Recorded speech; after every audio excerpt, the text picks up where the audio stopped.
کرب و بلا کی جگہ تھی۔ کرب و بلا کسے کہتے ہیں؟ مصیبت پریشانی کی جگہ کو کرب و بلا کہتے ہیں۔ حقیقت میں آپ کربلا بولتے ہیں، حقیقت میں کرب و بلا ہے، تکلیف، آزمائش، مصیبت، پریشانی کی وہ جگہ ہے۔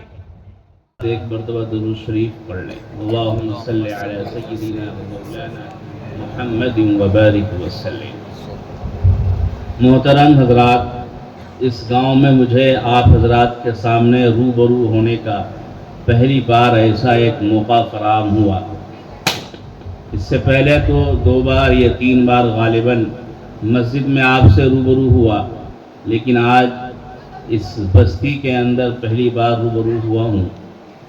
لہذا آپ حضرات کا بہت بہت شکریہ، آپ نے ایک ایسا انتظام فرمایا جس سے ہم اور آپ سب لوگ روبرو ہوئے۔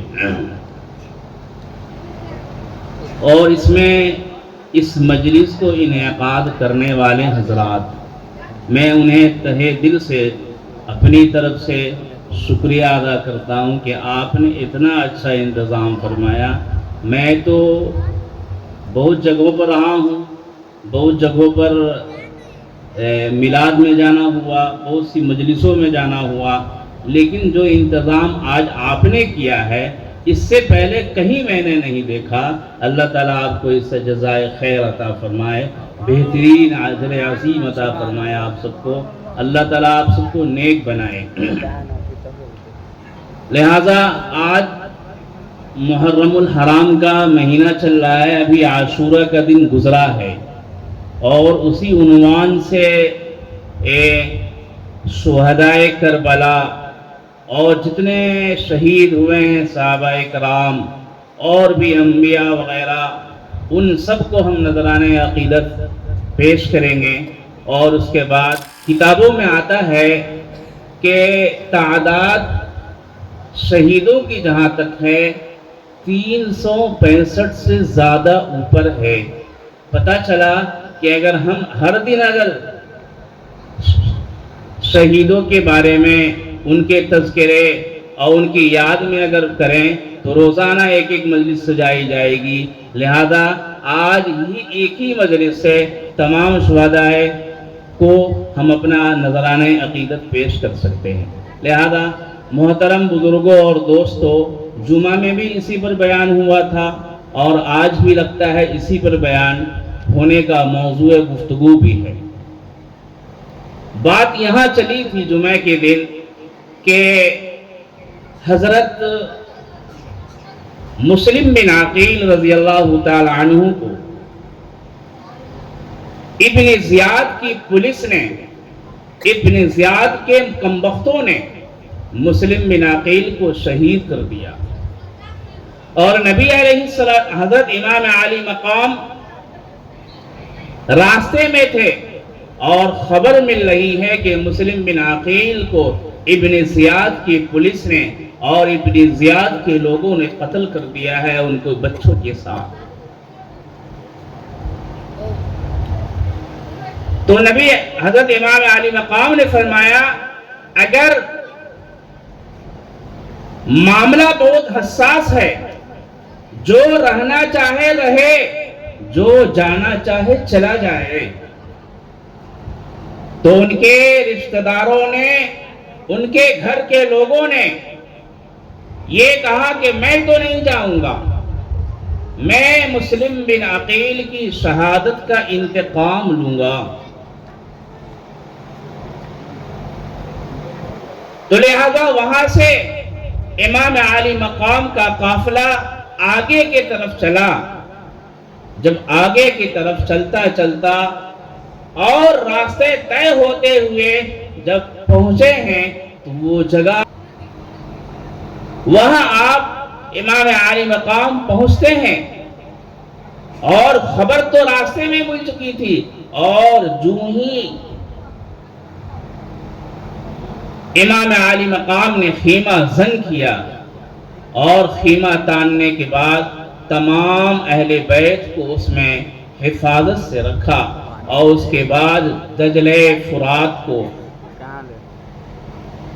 ابن زیاد کی پولیس نے اس پر پھر پہرا ڈال دیا اور ان لوگوں کو پانی پینے سے بھی منع کر دیا، یعنی کہ پابندی عائد ہو گئی۔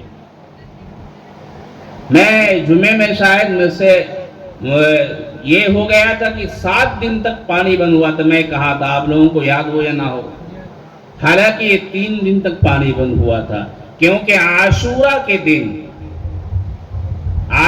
کے دن امام عالی مقام نے فرمایا کہ عاشورے کے دن تو سب کام ہی ختم ہو گیا تھا، جب 7 محرم الحرام کو پانی بند کر دیا تو جب دیکھتے ہیں امام عالی مقام نے یہ سوچ لیا اب معاملہ آخری تک جائے گا اور انتہا یہ کریں گے کہ یہ سب کی جان لے لیں گے،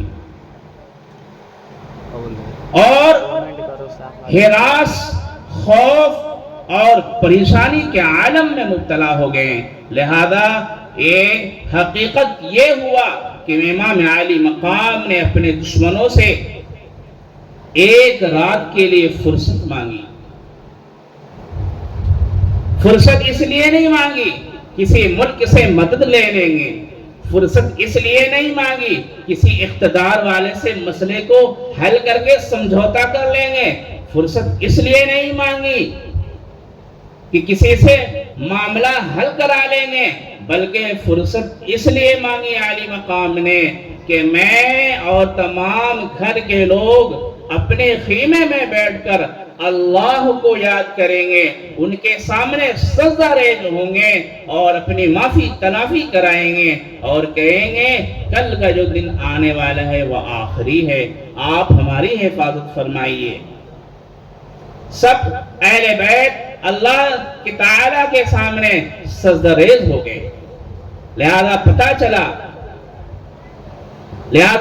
پتہ یہ چلا کہ جب یوم عاشورہ کا دن اور جب سورج طلوع ہوتا ہے وہ ایک خونی سورج طلوع ہوتا ہے،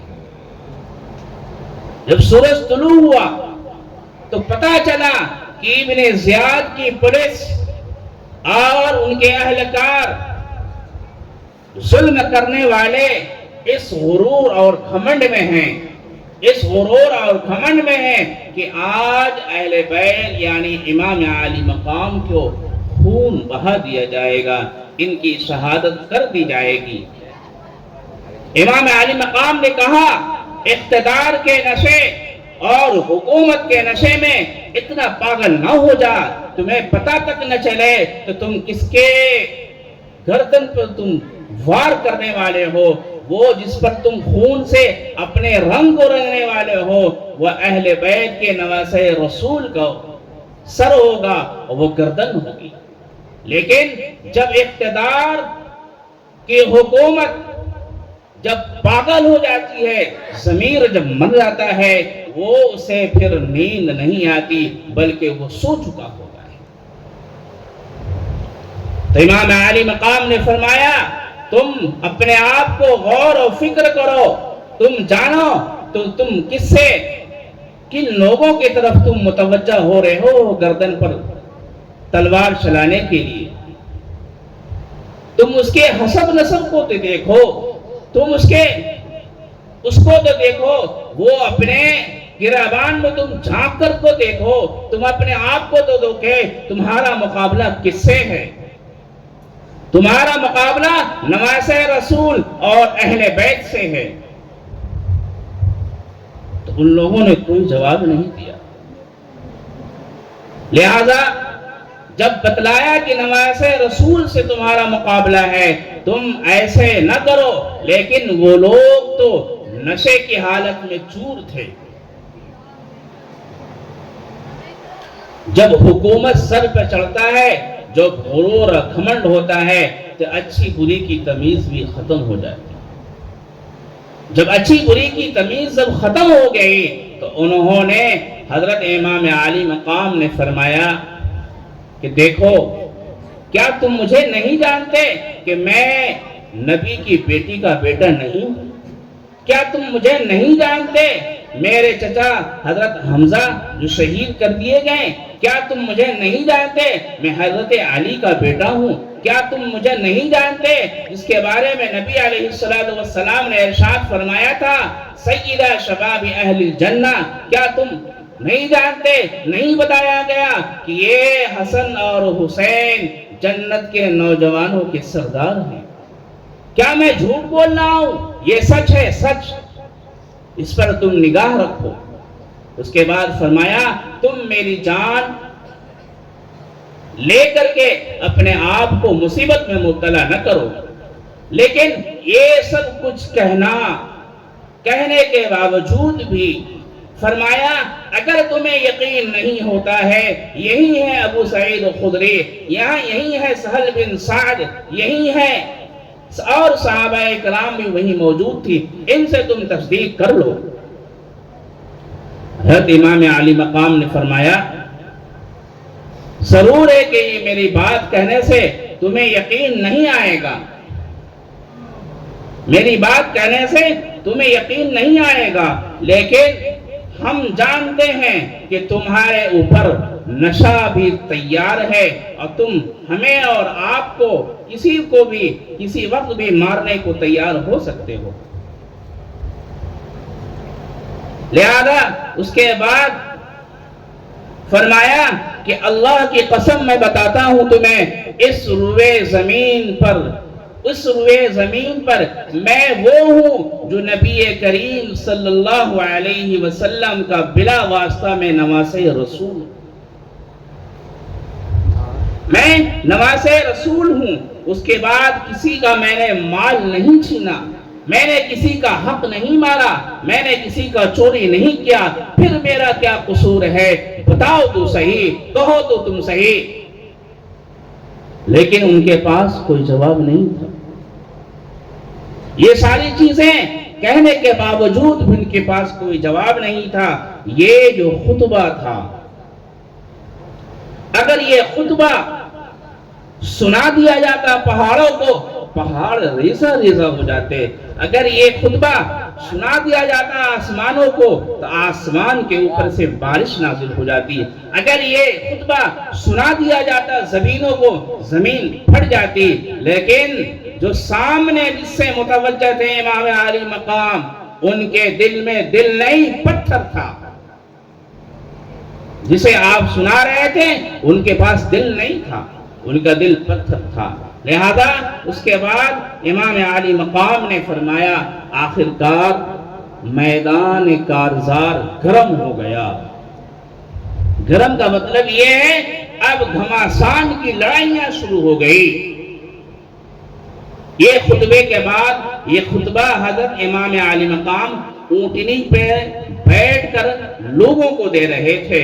اس کے بعد ان کے گھر کے عورتیں، ان کے گھر کے نوجوان لڑنا یعنی گھماسان شروع ہو گئی۔ اس کے بعد قتل کی سلسلے شروع ہو گئے، کسی کا قتل ہو رہا ہے تو کوئی زخمی ہو رہا ہے۔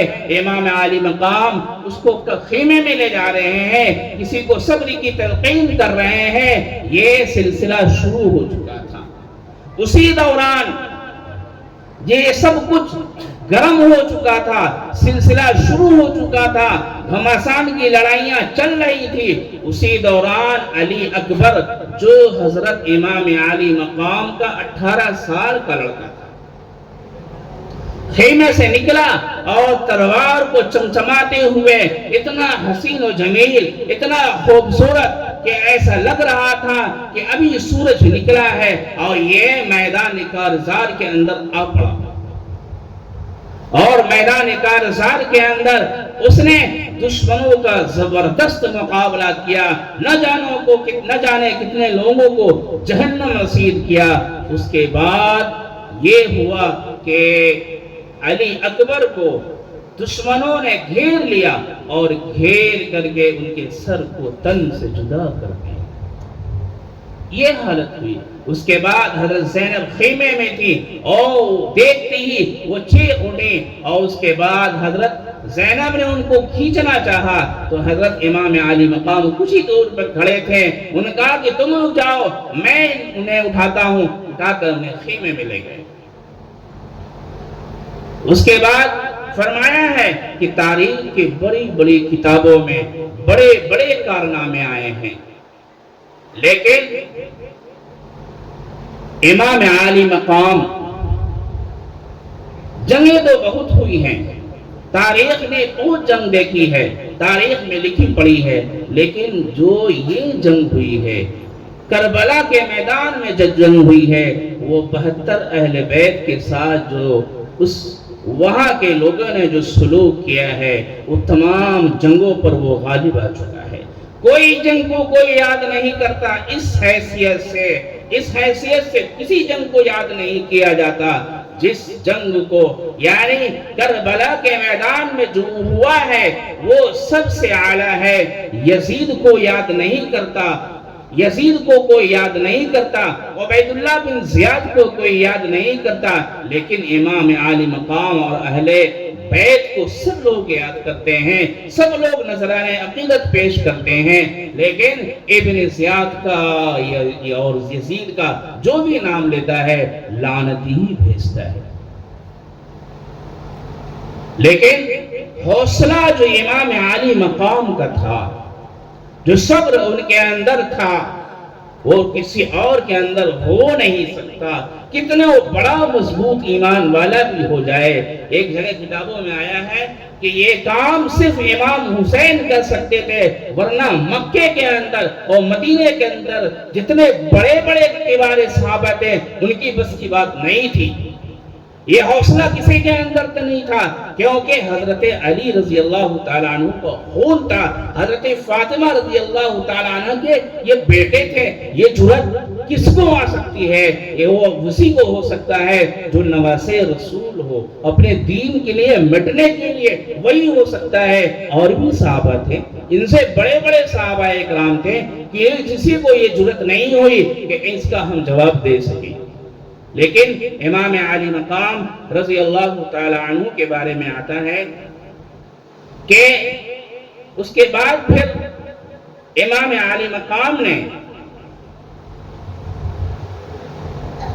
پھر لڑائیاں جو شروع ہوئی تو حضرت امام عالی مقام نے دیکھا کہ لڑائی بند ہونے کا نام نہیں لے رہی ہے، تو ایک بند کے لیے یعنی سلجھاؤ کرنے کے لیے امام عالی مقام نے 6 سال کے اپنے بچوں کو علی اصغر کو لے کر کے آئے اور کہہ رہے ہیں ارے تمہیں دشمنی مجھ سے ہو سکتی ہے، مجھ سے جھگڑا ہو سکتا ہے، اس بستے سے تو تمہیں جھگڑا نہیں ہے۔ تو یہ بچہ تو پانی کے بغیر بلک رہا ہے، سسک رہا ہے، اسے پانی تو پلا دو۔ لیکن ادھر سے پانی تو نہیں آیا، لیکن ادھر سے تیر آیا جو اس امام اصغر علی اصغر کے وہ گردن میں آ کے لگا۔ وہ امام عالی مقام کے گود میں ہی تھے، وہ گردن میں لگا تو یہ جواب تھا ان کے طرف سے، ابن زیاد کی پولیس کی طرف سے یہ جواب تھا کہ ہم پانی نہیں دے سکتے، ہم تیر تمہیں دے سکتے ہیں۔ لہذا پتہ چلا جب امام عالی مقام نے اس خنجر کو نکالا ہے تو خون کے فوارے نکلنے لگے۔ امام عالی مقام نے اس خون کے فواروں کو لیا اور آسمان کی طرف اڑا دیا اور اپنے بچے کو نیچے رکھا، علی اصغر کو۔ اس کے بعد کہا اے خدایا یہ آل رسول کے اوپر کیا ظلم ہو رہا ہے، یہ کیا ظلم ہو رہا ہے۔ اس کے بعد امام عالی مقام رضی اللہ تعالی عنہ نے اس کو رکھا، اور اس کے رکھنے کے بعد امام عالی مقام نے کہا اللہ کے حضور میں اے اللہ میں آخری ہوں جو اپنی قربانی پیش کرنے کے لیے تیار ہوں۔ درحالے کے گھمسان کی بھی لڑائی شروع ہوئی۔ امام عالی مقام نے بہت سے لوگوں کو جہنم کی طرف رسید کر دیا۔ درحالے کے جب تعداد ان کی زیادہ ہوگی، ہماری تعداد کم ہوگی، تو درحالے کے ہم اور آپ ضرور اکیلے ہو جائیں گے۔ جب اکیلے ہو گئے تو شمر نے ادھر سے جو تیر مارا ہے آپ کے گردن پہ لگی ہے، اس کے بعد ایک ازلی بدبخت نے آپ کے سر کو تن سے جدا کیا۔ صرف اتنا ہی نہیں کیا، صرف اتنا نہیں کیا کہ سر کو تن سے جدا کیا، اس کے بعد کتابوں میں اور اوراق میں لکھا ہوا ہے، یہ آیا ہے کہ آپ کے لاش کے اوپر، آپ کے مقدس جسم کے اوپر انہوں نے گھوڑے کو دوڑایا ہے، جسم کو روندا گیا ہے، جسم کو مارا گیا ہے، یعنی جان نکلنے کے بعد ایک تن دوسرے تن سے جدا ہو گیا، اس کے باوجود بھی گھوڑوں کو دوڑایا گیا، اس کے بعد بھی مٹی میں اور اس کے بالوں میں ملا ملا کر روندا کیا۔ حضرت زینب کہتی ہیں، حضرت زینب کہتی ہیں، اے اللہ تعالیٰ یہ آل رسول ہیں، یہ اہل بیت ہیں، ہم ان کے ساتھ کیا ہو رہا ہے، رحم تو فرمائیے۔ لیکن یہ سب کچھ اللہ کے یہاں لکھا جا چکا تھا، کیونکہ اگر یہ شہادت نہ ہوتی تو میسس ادھورا جاتا، کیونکہ میسس ادھورا اس لیے جاتا کہ آپ سمجھوتا کر لیتے، بات بن جاتی، کیونکہ جب آپ کربلا کے میدان میں آئے تھے تو یزید ابن زیاد نے کہا تھا، ابن زیاد کو کہا امام علی مقام نے، اگر یہ حالت ہے ہم جنگ کرنے کو تیار نہیں ہیں تم سے، ہم جنگ کرنے کو تیار نہیں ہیں، یا تو مجھے یزید سے بات کرنے دو یا ہمیں مدینے کے راستے پر جانے دو۔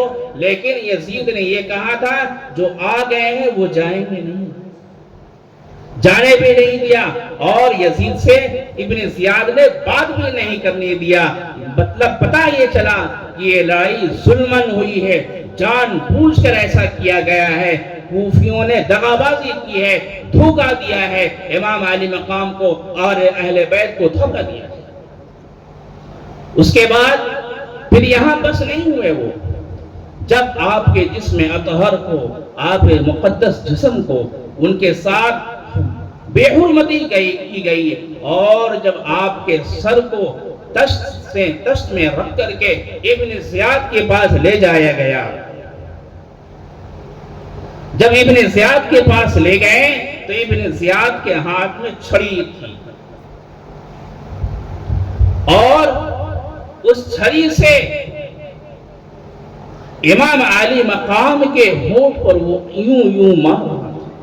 وہی زید بن ارقم کھڑے تھے، اے ظالم، اسی لبوں کو محمد عربی صلی اللہ علیہ وسلم نے چھوا، تم اسے مارتے ہو، ابھی بھی بس نہیں ہوا۔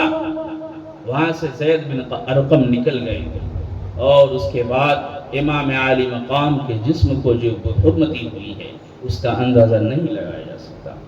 میرے محترم بزرگوں، دوستو، یہ تو ایک مختصر سا ہے، لیکن حضرت مولانا امجد صاحب بہت تفصیل سے آپ کو بتائیں گے، لہذا میں انہی چند کلمات پر اپنی باتوں کو ختم کرتا ہوں۔